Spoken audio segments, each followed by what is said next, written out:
Dạ con mời cô. Con ạ. Okay, so first of all, I would like to tell you about the daylight saving time in Europe. Yeah, maybe some of you know about that. You know, daylight saving time. It means I think last 2 days ago, so all the clock time is changed 1 hour, 1 hour earlier. So it means now here in Europe, only 2 p.m. just 2 p.m. But normally it's a 2:30 our class start. So one hour earlier. So when you send a message to me, it is just still 1:30 p.m. So that will be until March next year. So time different. It's a 1 hour different. So I have to ask, should I start our class in 2:30 or 1:30? I have to start early. What do you think, Mr. Doom? Celia said. If we start at 8:30 p.m. Vietnam time, is quite late Monday. Okay, so It's quite then late for us. so I have to So start earlier, 1 hour earlier. yes, but is Okay. that okay for Monday? Have to be okay. Have to be Thank okay. you. Thank you. Yes. No problem. Sally has to please tell other people. Thưa quý vị, xin có nói rằng bởi vì thời tiết ở bên châu Âu hiện giờ là đang vào đông, cho nên là có cái sự thay đổi thời gian. Rồi thì 2 ngày trước thì tất cả những cái đồng hồ là có một sự thay đổi thời gian là sớm hơn 1 giờ. Điều đó có nghĩa rằng là tại thời điểm bây giờ ở bên châu Âu chỉ mới có 2 giờ chiều thôi. Mà lớp học của chúng ta đó thì thường thường là bắt đầu là 2 giờ rưỡi chiều ở bên châu Âu. Cho nên cái lúc nãy mà ban tổ chức nhắn cho thiền sư là tới giờ để học rồi đó. Thì lúc bấy giờ thì ở bên châu Âu mới có 1 giờ rưỡi thôi. Thì từ đây cho đến tháng 3 năm sau thì cái thời gian bên châu Âu nó sẽ sớm hơn so với 1 giờ. Thì sư có hỏi rằng là liệu là sư cần phải điều chỉnh cái thời gian dạy là sớm hơn 1 tiếng hay là vẫn giữ là 2 tiếng rưỡi, là 2 giờ rưỡi. Có nghĩa là 2 giờ rưỡi thì lúc bấy giờ là chúng ta sẽ học lúc 8 giờ rưỡi tối. Chú Dũng cũng có nói rằng là nếu mà 8 rưỡi tối thì khá là muộn so với Việt Nam. Cho nên là sư sẽ dạy lúc 1 giờ rưỡi chiều ở châu Âu. Nghĩa rằng cái thời gian 7 rưỡi ở Việt Nam vẫn tiếp tục duy trì. So in Europe, in winter time, there is some kind of depression in Europe in the winter time because now it's still around 2 p.m. It's get a little bit getting dark. So the whole day is very rare to look to have the sunlight. So that's why they have some kind of depression in winter. Ở châu Âu trong suốt cái thời gian mà mùa đông á, thì người ta hay trải qua cái cảm giác là tuyệt vọng. Thì bởi vì bây giờ thì mới có 2 giờ chiều thôi nhưng mà trời khá là gọi là âm u tối. Thì cả ngày như vậy thì rất là hiếm khi mà có thể thấy được ánh sáng mặt trời, cho nên là trong suốt cái khoảng thời gian mùa đông thì người ta hay bị những cái chứng gọi là trầm cảm đó quý vị. Actually, today my previous Zoom meeting has not finished yet. Only when I received the message, I forgot to tell you the time difference. Yeah, Mr. Jun sent me a message. So then I left the previous Zoom meeting 30 minutes before. earlier, 30 minutes earlier. Thực ra đó, cái cuộc meeting mà thiền sư vừa có trước khi mà buổi học này bắt đầu á, thì vẫn chưa có kết thúc. Bởi vì sư cũng quên thông báo với ban tổ chức rằng là có cái sự thay đổi, gọi là có cái sự khác biệt về thời gian vào mùa đông. Cho nên khi mà chú Dũng nhắn tin cho sư là sư ơi, tới giờ vào lớp rồi, thì sư mới mới mới nhớ. Cho nên là sư đã rời khỏi cái cuộc họp trước đó là trước 30 phút.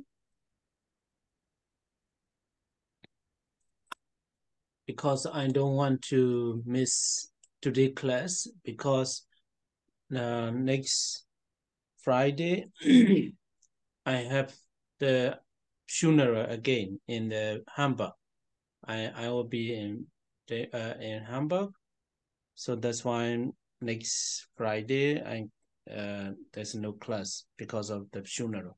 Funeral time is in the afternoon, so that's why. This Friday or next Friday? Coming Friday. So this Friday, today is Yeah, Monday. Yeah. Okay.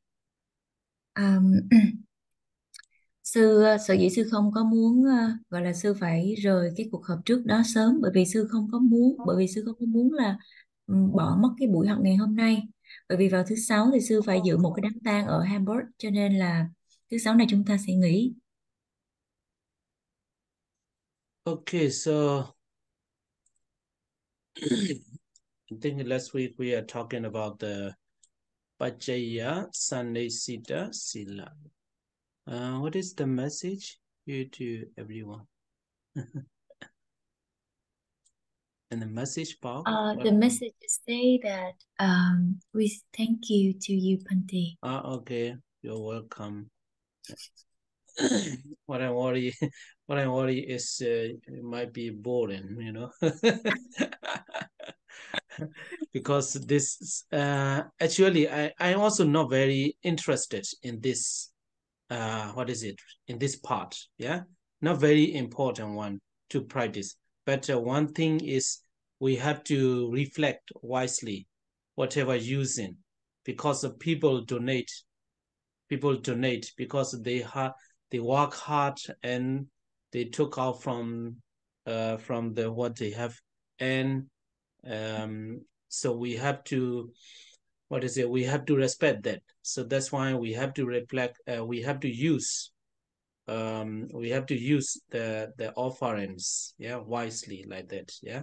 So the most important thing is we use the rope, we eat foods, and we stay in the temple that has been donated by the people, and we use the medicine not for not for sensual pleasure, but to maintain our life faculty, and to to practice the meditation, something like that. So briefly to say, that's what is meant, yeah. So we are learning in this part, yeah. Sư chỉ lo lắng rằng là quý vị sẽ cảm thấy nhàm chán khi mà học tới cái phần này, bởi vì cái phần này sư thấy cũng không có gì quá thú vị, và cũng không có quá nhiều những cái thông tin quan trọng để mà quý vị áp dụng vào việc cái thực hành của mình. Tuy nhiên ở đây đây cũng là một cái phần mà chúng ta phải học, bởi vì chúng ta phải biết được cái cách quán tưởng hay là suy xét một cách khôn khéo khi mà sử dụng tứ vật dụng. Bởi vì khi mà thí chủ họ cúng dường thì những cái của mà họ có để cúng dường đó, họ phải lao động vất vả chăm chỉ mới có được, và họ cúng dường cho mình những cái đồ tốt. Thì chính vì điều đó cho nên mình cần phải có một cái sự tôn trọng, và khi mà sử dụng thì phải quán tưởng một cách khôn khéo khi sử dụng tứ vật dụng. Và điều quan trọng nhất đó là khi mà sử dụng y áo cũng như là vật thực để ăn, hoặc là những cái trú xứ để ở, thì những cái thiền viện hay những cái ngôi chùa đó là được cúng dường bởi thí chủ. Và khi mình sử dụng thuốc men cũng vậy, tất cả cái việc mà tứ vật dụng khi sử dụng đó cần phải có một cái sự quán tưởng khôn khéo rằng chúng tôi sử dụng những cái điều này không phải để mà thỏa mãn cái dục lạc giác quan, mà chỉ đơn thuần là để duy trì cái sinh mạng này, để mà có sức khỏe, sống đời sống phạm hạnh, để mà thực hành thiền định. Thì đó chính là cái mục đích của cái việc sử dụng tứ vật dụng. So here I highlight that with the color is the main, yeah, it's a main point, key points, yeah.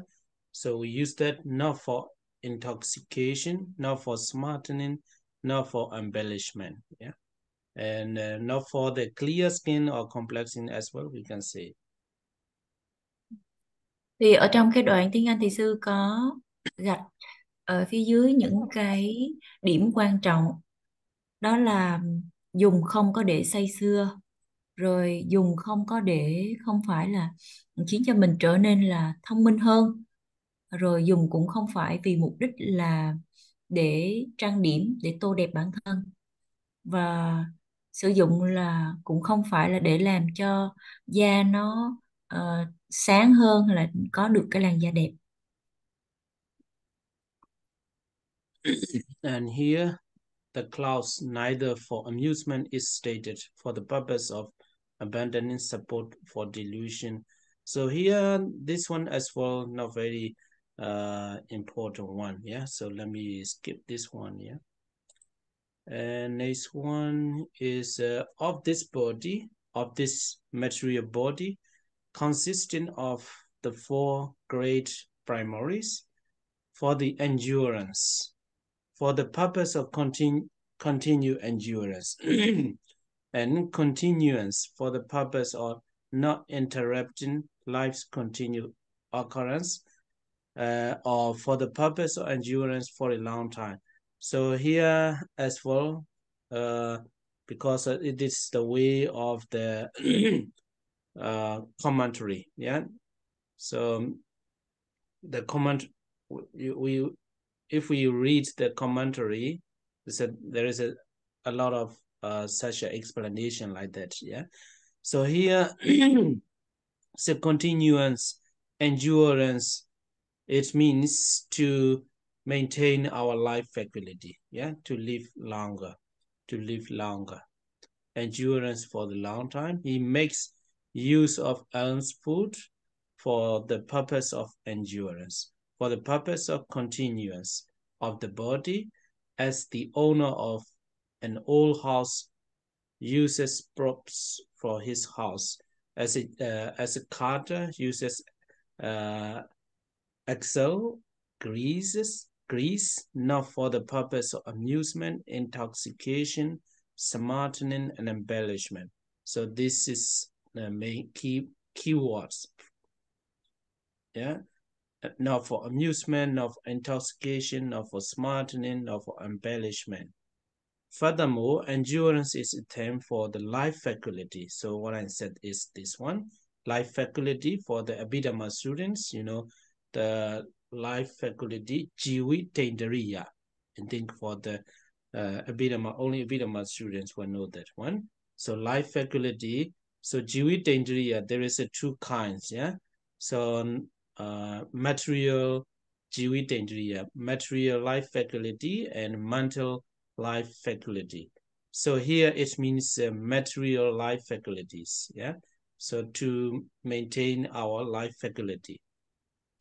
So what has been said as far as the words for the endurance and continuance of this body can be understood to mean for the purpose of maintaining the occurrence of life faculty in this body.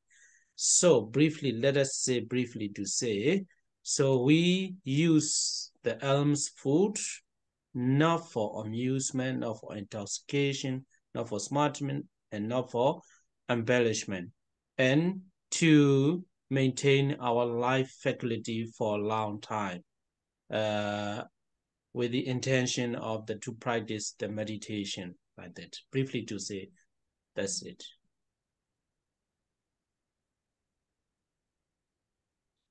Tiếp theo chúng ta đến cái phần đó là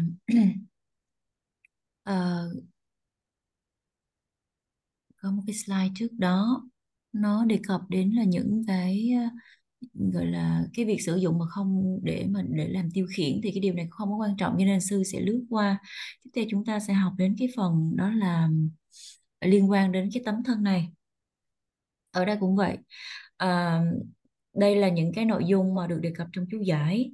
Nếu mà chúng ta đọc chú giải thì chúng ta sẽ bắt gặp được rất là nhiều những cái sự giải thích chi tiết cặn kẽ về những cái điều về giới này. À, thì ở đây là liên quan đến cái tấm thân này, của tấm thân này thì của cái tấm thân vật chất này thì bao gồm là 4 đại, hay là 4 yếu tố vĩ đại. Ờ, đầu tiên đó là gì? Mục đích là vì để mà chịu đựng, gọi là, hay là gọi là sự tiếp tục, mục đích là tiếp tục cái sự chịu đựng. Thì cái sự tiếp tục này là gì? Là nhằm mục đích là không làm gián đoạn cái cái gọi là cái sinh mạng này, và và mục đích là làm cho cái sinh mạng này nó được kéo dài trong một khoảng thời gian lâu. Thì ở đây tức là cái mục đích của cái việc mà sử dụng, chẳng hạn như sử dụng vào vật thực, là nhằm để mà duy trì cái sinh mạng này để mà sống lâu hơn. Đối với những ai mà chúng ta học hay là có kiến thức về vi diệu pháp thì cái sinh mạng ở đây tức là cái sắc mạng quyền, tiếng Pali là Viriya Indriya. Mạng quyền thì có 2 loại, sắc mạng quyền và danh mạng quyền. Sắc mạng quyền tức là cái tấm thân vật chất này, còn danh mạng quyền là liên quan đến cái tinh thần. Thì cái sắc mạng quyền ở đây, cái mạng quyền ở đây tức là ám chỉ cho sắc mạng quyền, tức là cái sự tồn tại của cái tấm thân vật chất này. Rồi cái việc và cái người đó sử dụng thực phẩm hay là cái đồ vật thực nhằm mục đích là kéo dài cái sinh mạng này, kéo dài cái sự tiếp diễn của tấm thân này.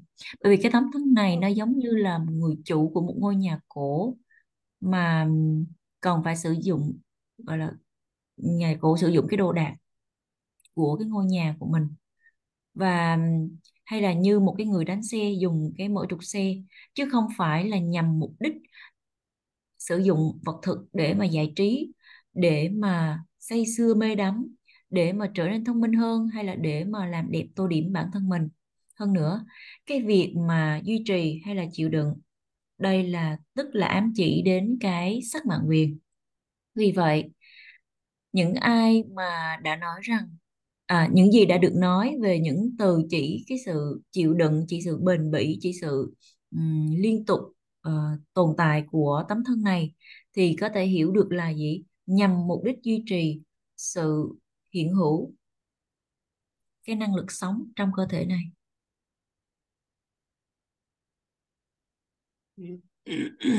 À, ở đây nói gọn lại, chúng ta có thể hiểu được rằng là gì? Liên quan về vật thực thì chúng ta chỉ sử dụng vật thực không phải nhằm mục đích là để thú vui tiêu khiển, cũng không phải để mà say đắm, không phải để thông minh, cũng không phải để làm đẹp, mà chỉ đơn thuần là sử dụng để cho cái tâm, gọi là cái sinh mạng này, cái gọi là cái mạng sống này nó tiếp tục trong một khoảng thời gian dài, để mà tiếp tục sống đời phạm hạnh, để thực hành thiền. Yes, continue. Yeah. And this one as well, not very important, not very difficult to understand. So you can read yourself. For the ending of discomfort. So here, discomfort means hunger. You know, in German pronunciation is Hunger. Hunger. So that's why sometimes when I read English, you know, for example, when we, you know, for example here, LIFE, maybe in German, FE means Life. Life. They will not pronounce life. Life. Yeah, but actually there's no word. Yeah, just for what is it? Example. So here as well they pronounce hunger. Yeah. So hunger. Yeah, hunger is called discomfort. When we feel hungry, we feel not comfortable. Yeah. So here to end the discomfort in the sense of affliction. He makes use of alms food for the purpose of ending that, like anointing a wound, like counteracting heat with coal, and so on. So if we feel discomfort, then we eat. It means we fight back that discomfort, or we make end that comfort. For assisting the life of purity, for the purpose of assisting the life of purity, consisting in the whole dispensation, and the life of purity consisting in the path. So let us say to practice what is it, samatha and vipassana, something like that. For while this bhikkhu is engaged in crossing the desert of existence by means of devotion to the three trainings, depending on bodily strength, whose necessary condition is the use of alms food. So to practice the three trainings, sila, samadhi, panya, I eat food. And he makes use of it to assist the life of purity, just as those seeking to cross the desert use their child's flesh, just as those seeking to cross a river use a raft, just as those seeking to cross the ocean use a ship. So here there is a story in the Dhammapada and the Jataka. They said there is a couple. There is a couple with they cross the desert with a small child, and when they in the middle of the desert, they feel hungry, yeah, starving, yeah. So then they don't want to, it's of course they don't want to kill their child, but if they don't eat their child, they cannot continue their life. So that's why the mother and father, they made some kind of tricks, and mother is somewhere maybe around 100 meter or something like that, and father is here, and then go to mama, and mama said to go to papa, like that. In this way, the child die there, and then they eat the flesh of their child. So actually, they don't want to eat it. They don't want to eat it, but they want to continue their life. So in this way, monks and nuns, or the meditator, we don't want to eat if it is possible to live without eating. Yeah, but even though we don't want to eat, but we want to practice the three training. That's why we eat. So it means like that. Yeah. So just as those seeking to cross a river use a raft, and as those seeking to cross the ocean use a ship. Actually, if we want to cross the ocean, we have to use ship. That ship, we don't need to attach to that. Yeah, we don't have an attachment to that. We just want to use to cross the ocean. So in this way, we are eating alms food, not to attach, not because of we want to eat a lot, we want to eat too much, just to keep our body alive and to practice the three trainings. So with such a kind of intention, we have to use the alms food.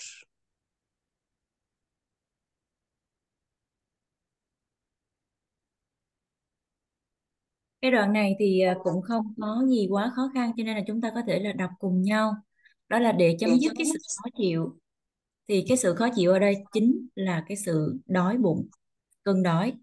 Thì cơn đói được định nghĩa là sự khó chịu theo cái cách là phiền não. Thì vị đó sử dụng đồ ăn khất thực với cái mục đích là để chấm dứt cái sự khó chịu này, như là sức dầu vào vết thương, hay là như là dùng cái lạnh để mà chữa cái sự nóng bức, để mà hỗ trợ đời sống phạm hạnh. Thì nhằm cái mục đích mà hỗ trợ đời sống phạm hạnh ở đây thì nó bao gồm là toàn bộ cái giáo pháp, cũng như là cái việc mà thực hành cái con đường mà Đức Phật đã chỉ dạy. Ờ, ở ở trong tiếng Đức á, nó có một cái từ đói, nó cũng khá là giống với từ tiếng Anh là hunger, thì người Đức họ gọi cái từ này là hunger thôi. Thì khi mà đói bụng á, thì chúng ta sẽ cảm thấy rất là khó chịu. Cho nên nếu mà chúng ta cảm thấy khó chịu như vậy thì để mà chấm dứt cái sự khó chịu này, chúng ta ăn. Ăn để mà mục đích là thực hành thiền định và thiền tuệ, hay là đại loại như vậy, để mà thực hành tam học giới định tuệ. Cho nên tôi mới sử dụng vật thực này. Thì ở trong có một cái câu chuyện ở trong Jataka, tiền thân Đức Phật. Tôi nói là có một câu chuyện ở trong là Dhammapada là pháp cú, và Jataka. Thì ở cái câu chuyện này là có hai vợ chồng lúc bấy giờ là cùng với một người con băng qua sa mạc. Thì khi mà đến giữa sa mạc thì họ bắt đầu là đói lả người. Mặc dù hai vợ chồng không có muốn giết cái đứa con, nhưng mà nếu mà họ không có gì để ăn thì họ sẽ chết. Thì lúc bấy giờ thì hai vợ chồng này mới gọi là mới tạo ra một cái tình huống, đó là người vợ đó thì sẽ cách người chồng khoảng 200 mét, hay là 200 mét, và người chồng ở đây sẽ nói với đứa con rằng là hãy đến chỗ bố đi, rồi khi mà đứa bé nó tới chỗ bố thì người mẹ sẽ nói là hãy lại chỗ mẹ nào. Thì đứa bé khi mà nó đi qua đi lại như vậy thì nó mệt lả và nó chết. Thì lúc bây giờ là hai vợ chồng này mới ăn thịt cái người con đã chết của mình. Ở đây có nghĩa rằng là gì? Bản thân họ hoàn toàn không có muốn, cũng không có nỡ lòng nào mà ăn thịt đứa con của mình, nhưng mà họ phải ăn thịt đứa con đã chết, bởi vì họ muốn tiếp tục cái gọi là muốn tiếp tục sống. Thì ở đây cũng vậy, đối với vị tăng ni hay là những người hành giả thực hành thiền, thì mặc dù là chúng ta không có muốn ăn, hay là không có muốn ăn đi chăng nữa, nhưng mà chúng ta phải ăn, bởi vì chúng ta không có thể nào mà sống nếu thiếu ăn. Chúng ta phải ăn bởi vì chúng ta cần có cái năng lực để mà thực hành tam học giới định tuệ. Bởi vì và ăn ở đây là với một cái tinh thần đó là gì?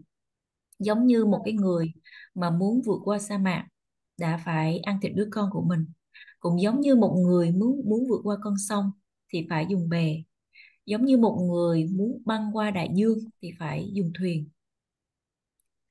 Thì như vậy một vị tỳ kheo khi mà dấn thân vượt qua sa mạc sinh tử thì bằng cách là thực hành tam học giới định tuệ thì phải có cái sức mạnh của cơ thể, với cái điều kiện cần thiết là phải sử dụng đồ ăn khất thực. Và khi mà sử dụng đồ ăn khất thực, vị ấy cũng cần phải có cái sự quán chiếu một cách khôn khéo rằng sử dụng nó chỉ để hỗ trợ đời sống thanh tịnh mà thôi. Cho nên cũng giống như là một người cần phải vượt qua sông phải dùng bè, một người cần phải muốn vượt qua đại dương phải dùng thuyền. Bởi vì nếu mà chúng ta muốn vượt qua đại dương thì chúng ta phải có cái con thuyền. Nhưng khi mà chúng ta sử dụng cái phương tiện để mà vượt qua nó, chúng ta không cần và cũng không có nên dính mắc vào cái phương tiện đó. Chỉ đơn thuần là sử dụng nó để làm phương tiện mà vượt qua mà thôi. Cho nên là cũng tương tự như vậy, cái việc mà sử dụng vật thực hay là đồ ăn khất thực thì ở đây là không phải nhằm mục đích là để tận hưởng, để muốn ăn nhiều như ý thích của mình, mà chỉ đơn thuần là giữ cho cái thân thể này được tiếp tục tồn tại để mà có sức khỏe thực hành tam học giới định tuệ. Thì nếu mà sử dụng vật thực với cái tác ý như vậy thì lúc bấy giờ cái việc thọ dụng vật thực mới đúng đắn. Yes, Minh. So here again, Bajya Sannisita again. Thus I shall put a stop to all feelings and shall not arouse new feelings. Thus, as a sick man uses medicine, he uses alms food, thinking, by use of this alms food, I shall put a stop to the all feelings of hunger. So here, all feelings means hunger. I shall not arouse new feeling by immoderate eating, like one of the proverbial Brahmins. You know, there is a story as well, a Brahmin, that is one who eats till he has to be held up by hands. He cannot stand up himself because he eats a lot. Until his clothes will not meet, or till he rolls there on the ground, or till crows come back from his mouth. You know, I think that is very rare to find such a person. Yeah, he eats a lot. He cannot. There's a lot of foods in the mouth. He cannot shut his mouth. Then the crows come and eat there, or until he vomits what he has eaten. But you know, when we were young in the monastery, when I was around 14 years, 14 years old, and as a novice, we have to practice the Ekasanika Dutenga. You know, Ekasanika Dutenga. Yeah, maybe Sally Hasu, Sally Kema, you know that, yeah. Ekasanika. So we are allowed to eat only one time in a day. Yeah, in a day. So Ekasanika. You have to learn later in this Visuddhimagga as well. A kind of ascetic practice, yeah, ascetic practice. So as a novice, only one time is very difficult. So when we wake up morning and we make a chanting, and now at that time we feel very hungry, and we have to wait until 11. Yeah, when 11 lunchtime, then I eat too much. Not only me, but also other novices as well. You know, there's a food also very nice, very nice. They prepare very nice because all the monks and novices are practicing the Dudenga, yeah, Ekasanika. So that's why I eat a lot, and when I lie down, it's a very difficult to move. I have to stay. It's a very funny, yeah, you know. So not only me, all other novices as well like that, yeah. So this is immoderate eating, yeah, immoderate eating. But if you are an adult, yeah, you should know the how much we should eat or something like that, yeah. If we eat too much, then we cannot practice well. So there is a Brahmin is a very special person, very funny person. And so not like that, we should not eat. Or alternatively, there is, okay, I want to stop here. Well, Sally has to translate easily. Chúng ta tiếp tục đến cái phần giới này. Có nghĩa là như vậy thì tôi sẽ chấm dứt những cái cảm thọ cũ và sẽ không có khơi dậy những cái cảm giác những cái cảm thọ mới. Cái cảm thọ cũ ở đây tức là cái sự đói bụng, cái là cơn đói. Và như một người bệnh dùng thuốc thì người đó sử dụng đồ ăn khất thực với cái suy nghĩ rằng là gì? Bằng cách sử dụng đồ ăn khất thực này thì tôi sẽ chấm dứt cái cảm thọ cũ về đói. và tôi sẽ không có khơi gợi một cái cảm giác hay là một cái cảm thọ mới bằng cách là ăn uống quá độ, giống như một trong những bà la môn, nghĩa là một người ăn cho đến khi mà phải đợi người ta đỡ bằng tay, hoặc cho đến khi mà quần áo của cái người đó không còn vừa nữa, hoặc là cho đến khi mà cái vị này là lăn trên sàn, hoặc là cho đến khi mà những cái um, con quạ nó có thể là mổ từ miệng của anh ta, hoặc cho đến khi anh ta nôn ra những gì mình đã ăn. Ở đây thì tức là cái vị này là ăn uống quá độ không có chừng mực. Liên quan đến cái việc ăn quá độ thì có một cái câu chuyện, đó là ờ, cái câu chuyện này có nghĩa là tức cái vị này là ăn ăn quá nhiều đến nỗi là không có thể nào mà tự đứng lên, mà phải nhờ người khác đỡ. À, thì sư cũng có nói rằng là cái rất là khó, rất là hiếm để mà tìm thấy một cái người như vậy. Nhưng mà sư kể một cái câu chuyện lúc sư còn là một vị sa di trẻ. Lúc bấy giờ thì sư khoảng 14 tuổi, còn là một sa di ở trong thiền viện. Thì lúc đó thì sư cũng như là những vị khác là phải thực hành một cái phép hạnh đầu đà, đó là Ekasanika Duttanga, tức cái hạnh này chỉ là ăn một bữa mỗi ngày mà thôi. Về cái hạnh đầu đà thì quý vị sẽ học sau trong cái khóa học thanh tịnh đạo này. Thì hạnh đầu đà là ăn một bữa mỗi ngày ấy, nó rất là khó, đặc biệt là đối với những vị sa di trẻ. Và mỗi buổi sáng sớm khi mà thức dậy thì các sư là phải tụng kinh. Thì khi mà tụng kinh vào buổi sáng như vậy rất là đói, mà phải đợi cho đến là 11 giờ trưa mới được dùng bữa. Thì khi mà tới 11 giờ trưa như vậy thì sư ăn rất là nhiều, mà không phải một mình sư ăn nhiều đâu, mà còn những vị sa di khác cũng ăn rất là nhiều. Bởi vì một phần nữa đó là, một phần là do quá đói, mà một phần nữa là vật thực ở trong thiền viện được chuẩn bị, được nấu cực kỳ kỹ và cực kỳ ngon. Cho nên là đối với những vị tăng ni sa di lúc bấy giờ ở thiền viện thì các vị là phải thực hành cái hạnh đầu đà ăn một bữa mỗi ngày như vậy. Thì khi tới bữa mà sư sẽ ăn rất là nhiều, ăn nhiều đến nỗi mà khi mà sư nằm xuống á, sư khó bề mà di chuyển được luôn. Thì câu chuyện này kể ra khá là hài hước, khá là buồn cười, nhưng mà đó là sự thật. Bởi vì đây là cái trường hợp không những diễn ra đối với sư, mà còn diễn ra đối với hầu hết tất cả những vị sa di lúc bấy giờ. Thì cái điều này mình có thể hiểu đó là ăn quá độ, ăn không có chừng mực.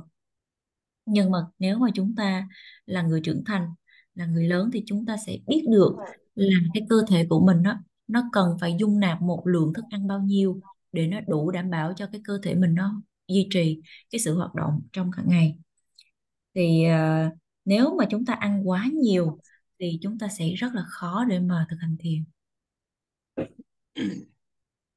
So next, another definition of the old feeling and new feeling. It means there is that which is called old feelings because being conditioned by former karma. Yeah, former karma is an old feeling. It arises now and depends on unsuitable, immoderate eating. Yeah, so if we eat unsuitably, yeah, and suitably, then that old feeling arise. So if we eat moderately, so if we have the moderate eating, then that old feeling disappear. Yeah, so we can stop with the moderate eating, the old feeling. So the new feeling is it will arise in the future in dependence on the accumulation of karma consisting in making improper use of requisite alms food. So if we use improperly, if we eat immoderate eating, then new feeling as well will arise. So if we have the moderate eating, the new feeling also will not arise. So I shall also not arouse the new feeling, avoiding by means of proper use the production of its root. This is how the meaning should be understood here. What has been shown so far can be understood to include proper use of requisites, abandoning of devotion to self-modification, and not giving up lawful bliss, pleasure. So here as well, briefly to say, we should have the moderate eating. If we have the moderate eating, then we can stop the old feeling and we can prevent from the arising of the new feeling.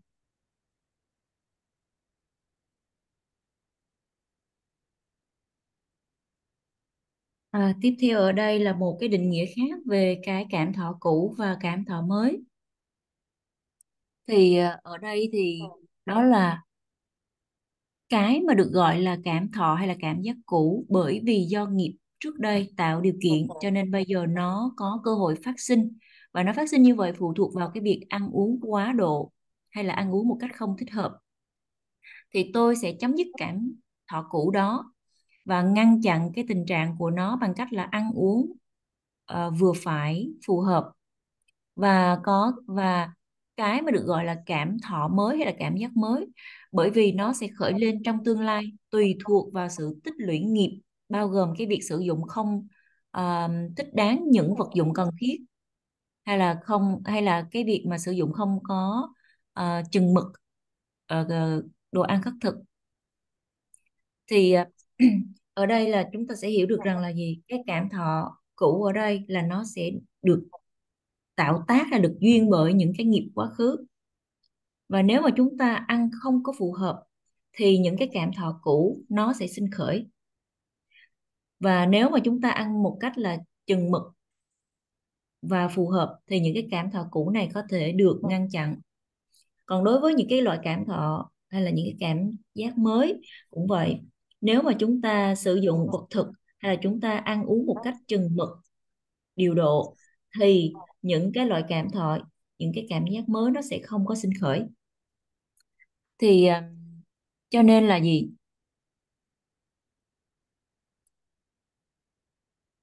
Tôi sẽ không có khơi dậy cái cảm giác mới bằng cách sử dụng một cách hợp lý những cái loại vật thực. Ý nghĩa ở đây nên được hiểu là theo cách này, và những gì đã được trình bày cho đến nay có thể được hiểu là bao gồm cái việc sử dụng đúng đắn tứ vật dụng để mà từ bỏ cái việc rơi vào một cái cực đoan thứ nhất, đó là khổ hạnh ép sát, và cũng tránh luôn cực đoan thứ hai, đó tức là tham đắm vào dục lạc giác quan.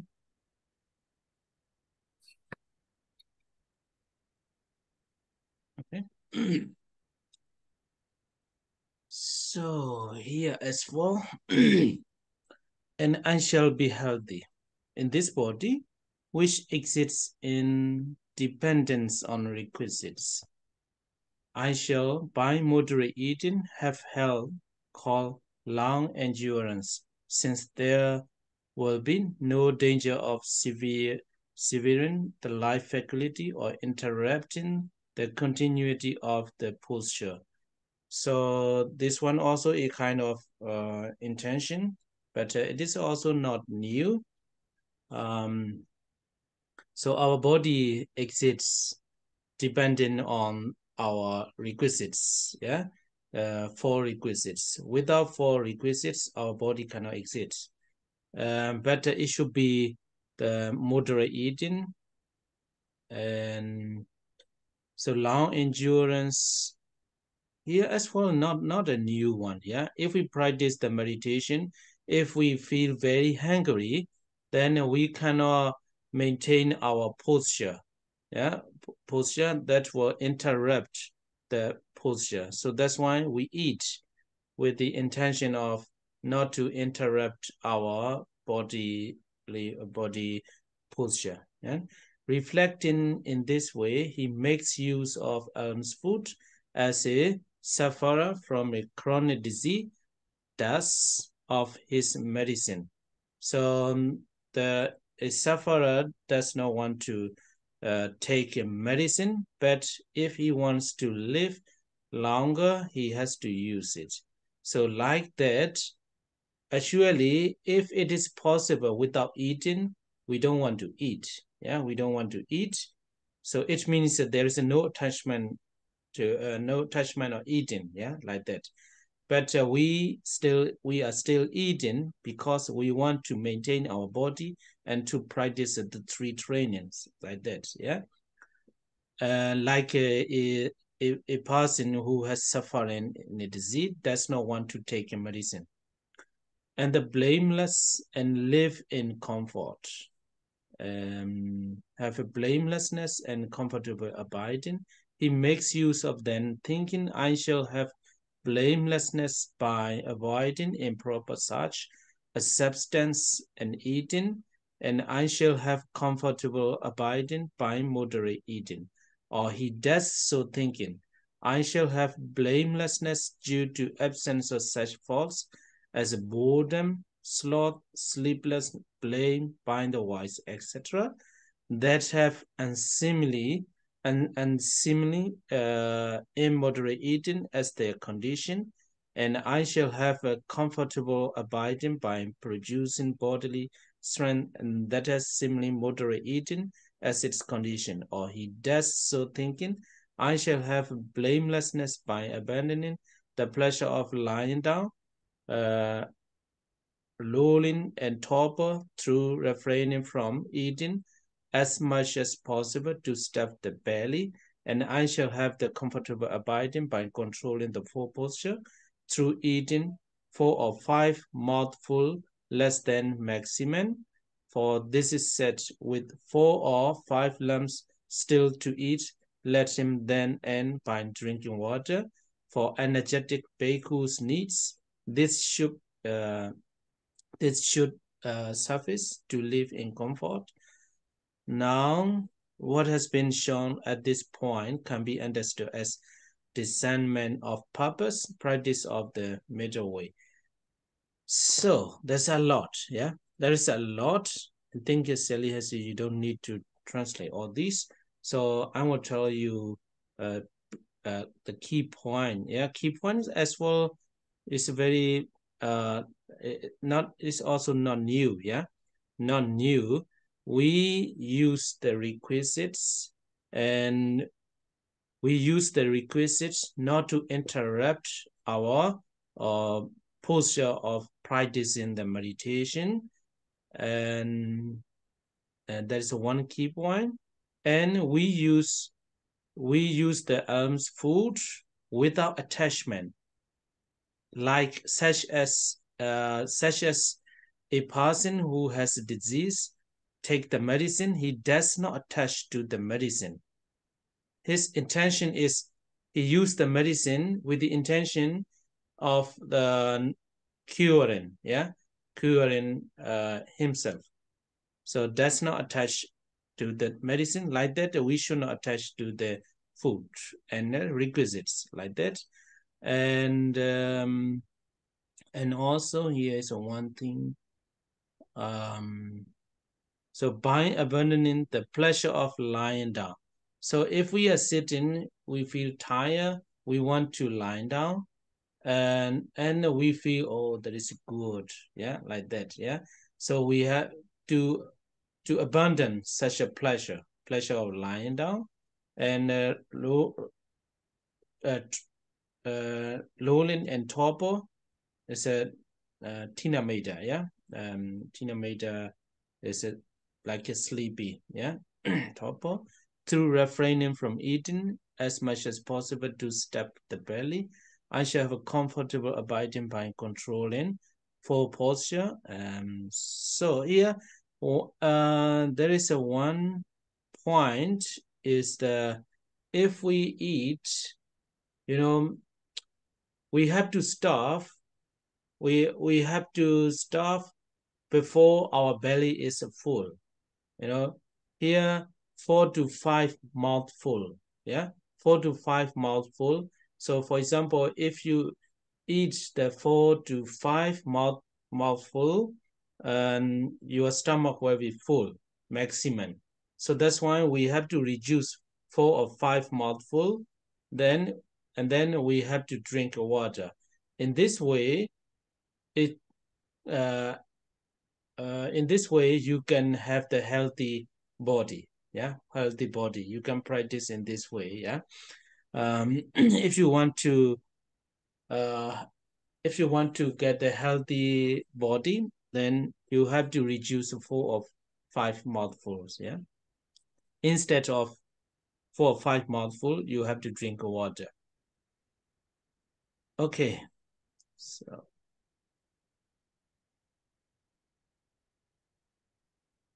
Đoạn tiếp theo đó là và tôi sẽ khỏe mạnh. Thì trong cái thân này tồn tại sự phụ thuộc vào các vật dụng cần thiết. Bằng cách ăn uống điều độ thì tôi sẽ có được cái sức khỏe gọi là sự kiên nhẫn lâu dài. Và tôi sẽ vì sẽ không có nguy cơ là cắt đứt cái sắc mạn quyền hay là cái khả năng sống và hoặc là làm gián đoạn sự liên tục của cái tư thế. Ở đây tức là nếu mà chúng ta quá đói thì hoặc là không có năng lượng thì khi mà chúng ta thực hành thiền chúng ta không có thể nào mà duy trì cái tư thế thiền đó được. Thì khi mà suy ngẫm theo cách này thì vị đó sử dụng đồ ăn khất thực như là một người mắc bệnh mãn tính dùng thuốc uống để mà chữa căn bệnh đó mà thôi. Và liên quan về cái chỗ rồi và không có bởi vì với cái tác ý khi mà sử dụng vật thực như là một cái người bệnh mãn tính để mà dùng thuốc uống thì sẽ không có bị khiển trách và có thể sống được thoải mái. Nghĩa đen ở đây tức là cảm thấy vô tội và sống thoải mái. Thì vì đó sử dụng chúng với suy nghĩ rằng là gì? Tôi sẽ không có bị khiển trách bằng cách là tìm kiếm, chấp nhận và ăn uống. Gọi là tôi sẽ không bị khiển trách nếu mà tránh đi cái việc mà kiếm tìm, chấp nhận và ăn uống không đúng cách. Và tôi sẽ có một cái cuộc sống thoải mái bằng việc sử dụng một cách điều độ. Thì vì đó đã làm như vậy với cái suy nghĩ rằng là gì? Tôi sẽ không bị khiển trách do không có những cái lỗi lầm, chẳng hạn như là giả dưỡi, buồn ngủ, lười biếng, rồi hay là bị người trí chê trách, thì, vân vân, do cái vấn đề là ăn uống quá độ. Và tôi sẽ có được một cuộc sống thoải mái thì bằng cách là tạo ra bằng cách là có được một cái cơ thể khỏe mạnh với chế độ ăn uống điều độ làm điều kiện. Thì khi mà vị đó nghĩ như vậy thì vị đó cũng suy nghĩ là tôi sẽ không bị khiển trách nếu mà từ bỏ đi những cái sự thoải mái hay là thú vui nằm dài, uể oải, hoặc là nhờ vào cái việc là kiềm chế không có ăn càng nhiều càng tốt để mà no bụng. Và tôi sẽ có được một cuộc sống thoải mái bằng cách là kiểm soát 4 cái tư thế. Và khi ăn thì sẽ biết kiểm soát là khi mà cảm thấy còn 4 hoặc là 5 miếng ăn nữa mà no bụng thì vị đó sẽ không ăn nữa và để uống nước. Thì đây là những cái thì đối với nhu cầu của các tỳ kheo thì đây là những cái điều kiện mà để có thể có được một cuộc sống thoải mái. Thì sư nói rằng cái đoạn này khá là dài, sư không cần phải dịch hết, nhưng mà sư sẽ nói cho quý vị biết những cái điểm mấu chốt hay là những cái điểm quan trọng trong phần này. Thực ra thì chúng cũng không có gì là mới cả, nhưng mà chúng ta cần phải nắm những điểm yếu, những điểm chính yếu sau đây. Khi mà chúng ta sử dụng tứ vật dụng thì với cái tác ý là để mà có cái năng lượng, sức khỏe để duy trì cái tư thế trong lúc mà thực hành thiền. Và khi mà sử dụng vật thực thì không có cái sự dính mắc vào nó.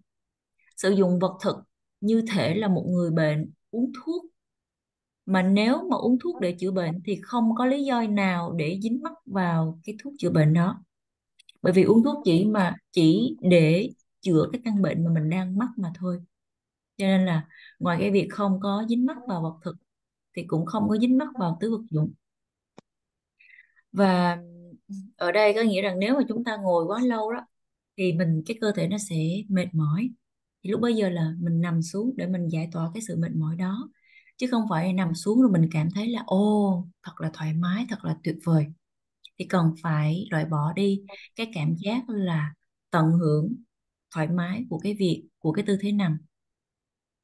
Rồi tiếp theo đó là cái phiền não, đó là Thinamita, tức là sự dạ dày buồn ngủ.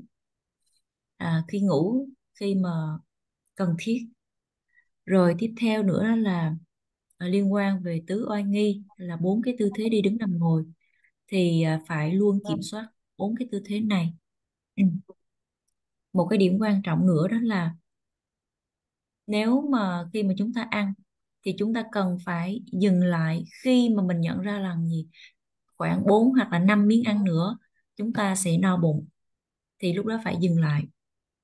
Và thay vì ăn 4 đến 5 cái miếng ăn để no bụng thì chúng ta sẽ để uống nước. Thì bằng cách này chúng ta sẽ có được một cái cơ thể khỏe mạnh. Sư cũng có nói thêm là nếu mà chúng ta muốn có được một cái tấm thân hay là một cơ thể khỏe mạnh thì chúng ta cần phải giảm đi cái lượng thức ăn mình nạp vào, khoảng 4 đến 5 miếng, và thay vào đó là để uống nước. Yes, Bante. Okay, so for today, let me stop here. I'm sorry because I'm very tired because I didn't have a rest time and previous meeting. So we'll continue maybe next Monday, because as I have already told you, I will go to the Hamburg for the funeral, and then I have to continue to the Denmark for the Katina. Katina, like that. When I visit the Denmark, it's usually it makes me busy too much, because in Denmark temple there's a lot of things to do there. So anyway, I will inform you. Yeah. Ngày hôm nay thì buổi học ở đây xin được kết thúc ở đây, bởi vì sư cũng rất là mệt, bởi vì liên tục từ cái cuộc meeting trước cho đến bây giờ. Thì cái buổi học của chúng ta có thể là tiếp tục vào thứ hai tuần sau, bởi vì ngay từ đầu buổi sư cũng có nói rồi đó, là thứ sáu sư phải đến Hamburg để mà tham dự để cho cái đám tang, và sau đó là phải chuẩn bị cho lễ Katina nữa. Và mỗi khi mà sư về Đan Mạch đó thì quá bận rộn, bởi vì ở đó có quá nhiều thứ phải làm. Thì sư sẽ thông báo cho chúng ta biết khi nào chúng ta học lại hay là khi nào chúng ta nghỉ.